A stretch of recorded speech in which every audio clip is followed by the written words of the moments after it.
성도 여러분 안녕하세요. 10월 30일 토요일의 큐티를 시작하겠습니다. 읽을 말씀은 에스겔서 42장 1절에서 20절까지 말씀입니다. 그가 나를 데리고 밖으로 나가 북쪽 뜰로 가서 두 방에 이르니 그 두 방의 하나는 골방 앞뜰을 향하였고 다른 하나는 북쪽 건물을 향하였는데 그 방들의 자리의 길이는 100척이요 너비는 50척이며 그 문은 북쪽을 향하였고 그 방 3층에 회랑들이 있는데 한 방의 회랑은 20척 되는 안뜰과 마주 대하였고 다른 한 방의 회랑은 바깥뜰 박석 깔린 곳과 마주 대하였으며 그 두 방 사이에 통한 길이 있어 너비는 10척이요 길이는 100척이며 그 문들은 북쪽을 향하였으며 그 위층의 방은 가장 좁으니 이는 회랑들로 말미암아 아래층과 가운데 층보다 위층이 더 줄어짐이라.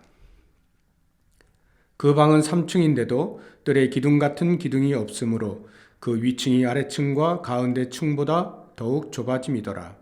그 한 방의 바깥담 곧 뜰의 담과 마주대한 담의 길이는 50척이니 바깥뜰로 향한 방의 길이는 50척이며 성전 앞을 향한 방은 100척이며 이 방들 아래에 동쪽에서 들어가는 통행구가 있으니 곧 바깥뜰에서 들어가는 통행구더라. 남쪽 골방뜰 맞은 쪽과 남쪽 건물 맞은 쪽에도 방 둘이 있는데 그 두 방 사이에 길이 있고 그 방들의 모양은 북쪽 방 같고 그 길이와 너비도 같으며 그 출입구와 문도 그와 같으며 이 남쪽 방에 출입하는 문이 있는데 담 동쪽 길 어귀에 있더라. 그가 내게 이르되 좌우 골방뜰 앞 곧 북쪽과 남쪽에 있는 방들은 거룩한 방이라.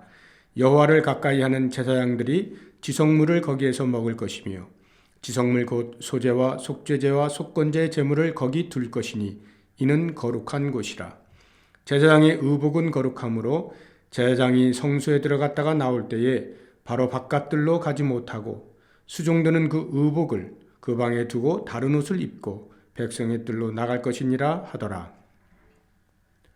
그가 안에 있는 성전 측량하기를 마친 후에 나를 데리고 동쪽을 향한 문의 길로 나가서 사방 담을 측량하는데 그가 측량하는 장대 곧 그 장대로 동쪽을 측량하니 500척이요 그 장대로 북쪽을 측량하니 500척이요 그 장대로 남쪽을 측량하니 500척이요 서쪽을 돌이켜 그 장대로 측량하니 500척이라.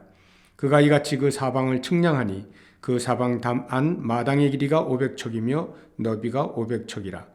그 담은 거룩한 것과 속된 것을 구별하는 것이더라.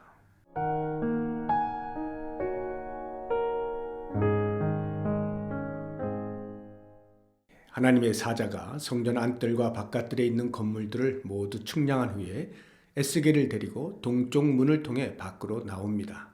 그리고 마지막으로 성전을 둘러싸고 있는 외벽 담장을 측량합니다. 동서남북 사방의 담을 측량하는데 그 길이가 각 500척씩 정방형의 모습을 하고 있습니다. 중요한 것은 담의 기능인데 20절에서 이렇게 기술하고 있습니다. 그 담은 거룩한 것과 속된 것을 구별하는 것이더라. 담의 기능은 보호와 구분이라 할 수 있습니다. 그러므로 성전 외벽 담장은 성전 안에 임재하시는 하나님의 거룩이 손상되지 않고 보호되어야 하며 그 거룩이 성전 밖의 속된 것과 구별되어야 한다는 것을 상징적으로 나타내는 것입니다. 이 말씀을 보면 요즘 선교 현장에서 강력하게 외치는 소리와 이질감을 느끼게 됩니다. 선교 현장의 소리란 이런 것입니다. 교회의 문턱을 낮추어야 한다. 교회의 문턱을 없애야 한다. 아마 의도성과는 관계없이 교회의 문턱이 점점 높아져 아무나 들어갈 수 없게 된 현실에 대해 질타하는 소리일 것입니다. 문턱과 담은 같은 개념이죠. 왜 성경은 담을 세우라 하고 선교 현장에선 없애라 하는 것일까요? 이 둘은 상반되는 말을 하는 것이 아닙니다. 같은 말인데 바라보는 방향에 따라 다르게 표현하는 것뿐입니다. 정확하게 이해하자면 세워야 할 담이 있고 무너뜨려야 할 담이 있습니다. 하나님 나라는 누구나 들어올 수 있습니다. 그런 면에서 담은 없어져야 합니다. 누구나 들어올 수 있다는 말은 구원의 개방성, 즉 구원을 얻는 데 있어 어떤 외적 조건도 필요하지 않다는 말입니다. 인종, 나라, 지식, 힘, 재물, 남녀노소 등 차별이 없고 누구에게나 기회가 똑같이 주어집니다. 그런데 오늘날 교회가 노골적으로는 아닐지라도 은근히 그런 차별을 두어 대상에 따라 환영의 태도가 다릅니다. 이런 문턱, 이런 담은 하루라도 빨리 무너뜨려야 하는 것입니다. 반면 하나님 나라는 아무나 들어오지 못합니다.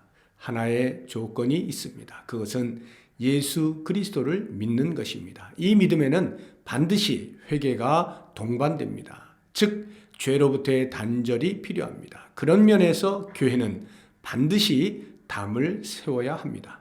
교회 공동체 안에 죄가 스며들지 못하도록 막아야 합니다. 하나님은 한 영혼을 지극히 사랑하시지만 그렇다고 당신의 거룩을 포기하시지도 않습니다. 하나님의 거룩이 손상되도록 죄를 포용하지는 않으십니다. 그렇게 볼 때 교회는 이 세상에 있으나 세상에 속하지 않은 정체성을 갖는다는 것을 알 수 있습니다. 영어로는 in the world but not of the world라고 표현합니다. 교회의 정체성, 성도의 정체성은 거룩에 있습니다.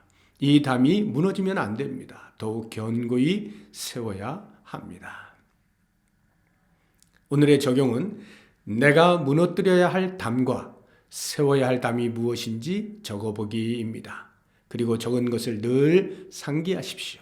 단 한 번으로 되는 것이 아니기 때문입니다.